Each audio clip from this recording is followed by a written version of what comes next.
Bienvenue à cette exploration du concept d'athéisme chez Jean-Paul Sartre. Jean-Paul Sartre, philosophe, dramaturge et écrivain français du XXe siècle, est une figure centrale du courant existentialiste.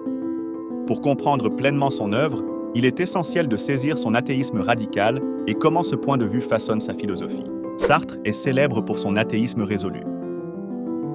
Selon lui, croire en l'existence de Dieu est une manifestation de mauvaise foi. Cela revient à se cacher la réalité de notre condition, à se voiler la face et à fuir l'énorme responsabilité imposée par notre propre liberté. En l'absence d'une divinité pour attribuer un sens préétabli à l'existence, les individus ont la liberté de définir eux-mêmes le sens de leur vie. Ils se construisent par leurs actions et leurs choix, établissant ainsi leurs propres valeurs et leur moralité. Cette liberté totale est à la fois exaltante et terrifiante, car elle place la responsabilité de donner un sens à la vie directement sur les épaules de chacun. Pour Sartre, en l'absence de Dieu, l'existence révèle sa vérité fondamentale, sa contingence. Nous ne naissons pas avec un but prédéfini ou une vocation établie, ce que les anciens appelaient un destin. Aucun Dieu n'a voulu notre existence, ni ne nous a assigné un but précis.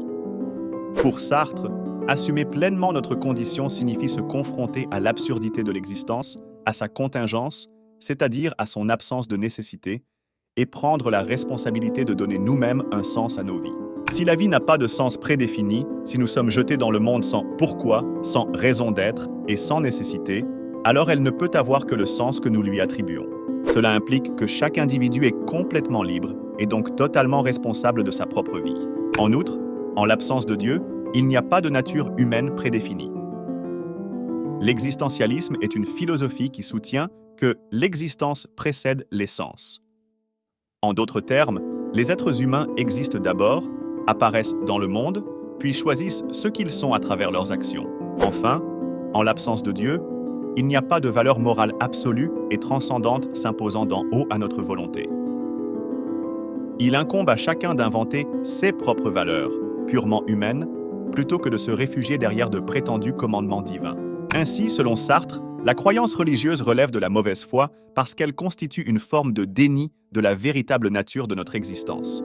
Pour Sartre, la mauvaise foi est une attitude dans laquelle un individu se ment à lui-même pour éviter la prise de conscience de sa liberté et de sa responsabilité totale. En croyant en Dieu, les individus se dérobent à l'idée qu'ils sont les seuls responsables de donner un sens à leur vie et de définir leurs propres valeurs.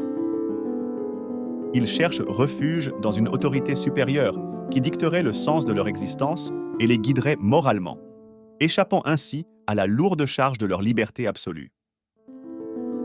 Cette fuite face à la réalité de la liberté humaine et de l'absence de valeurs préétablies constitue, pour Sartre, un acte de mauvaise foi. L'athéisme de Sartre, intégré dans son existentialisme, souligne la liberté radicale de l'individu et la responsabilité qui en découle.